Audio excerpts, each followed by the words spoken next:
പ്രിയപ്പെട്ടവരെ, എല്ലാവർക്കും നമസ്കാരമേ.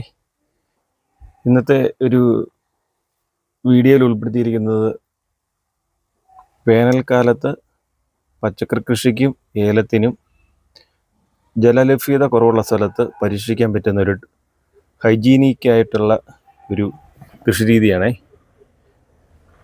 കാണിക്കാവേ. ഇതിപ്പോൾ ഞാൻ നട്ടേക്കുന്നത് മുട്ടക്കോയ്സാണ്. അതിൻ്റെ സൈഡിൽ കൂടെ കണ്ടോ മഞ്ഞ് പെയ്ത് കിടക്കുന്ന പോലെ വെളുത്ത് കിടക്കുന്നത്. ഇത് ഞാൻ ഓൺലൈനായിട്ട് മേടിച്ച ഹൈഡ്രോജെൽ എന്ന് പറഞ്ഞ ഒരു ജെല്ലാണേ.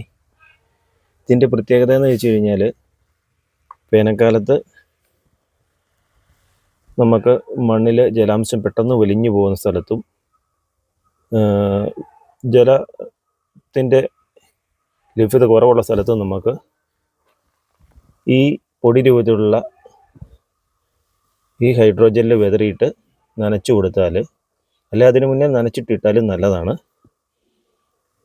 പച്ചക്കറിക്ക് അതുപോലെ തന്നെ വീട്ടിലെ ഏത് കൃഷിക്കും, ഏലമാകട്ടെ കൊടിയാകട്ടെ, ഏതിനും നമുക്ക് നല്ല കഠിനമായ വേനൽക്കാലത്ത് ഇട്ട് കൊടുത്താൽ നമുക്ക് വെള്ളത്തിൻ്റെ അളവ് കുറയ്ക്കാം, ഉൽപ്പാദനം കൂട്ടാം. ഇത് കുറച്ചുകൂടെ നല്ല രീതിയിൽ വീർത്ത് തിക്കായിട്ടിരിക്കും. അന്നേരം നമുക്ക് കൂടുതലായിട്ട് വെള്ളം കൊടുക്കേണ്ട ആവശ്യമില്ല. കാന്താരിക്ക് ഇട്ട് കൊടുത്തിട്ടുണ്ട്. അതുപോലെ തന്നെ നമുക്ക് വീടുകളിലുള്ള ചെടികൾക്കൊക്കെ വേനൽക്കാലത്ത് ഇതുപോലെ തന്നെ ഉപയോഗിക്കാം. റോസച്ചെടിക്കൊക്കെ ഇട്ട് കൊടുത്തിട്ടുണ്ട് കേട്ടോ. അതുപോലെ തന്നെ നമുക്ക് വീടുകളിൽ പൂച്ചെടികൾ ഏതുമാകട്ടെ അതിനെല്ലാം ഇട്ട് കൊടുത്തു കേട്ടോ. മഴയുള്ളപ്പോൾ ഇട്ട് കൊടുക്കണ്ട.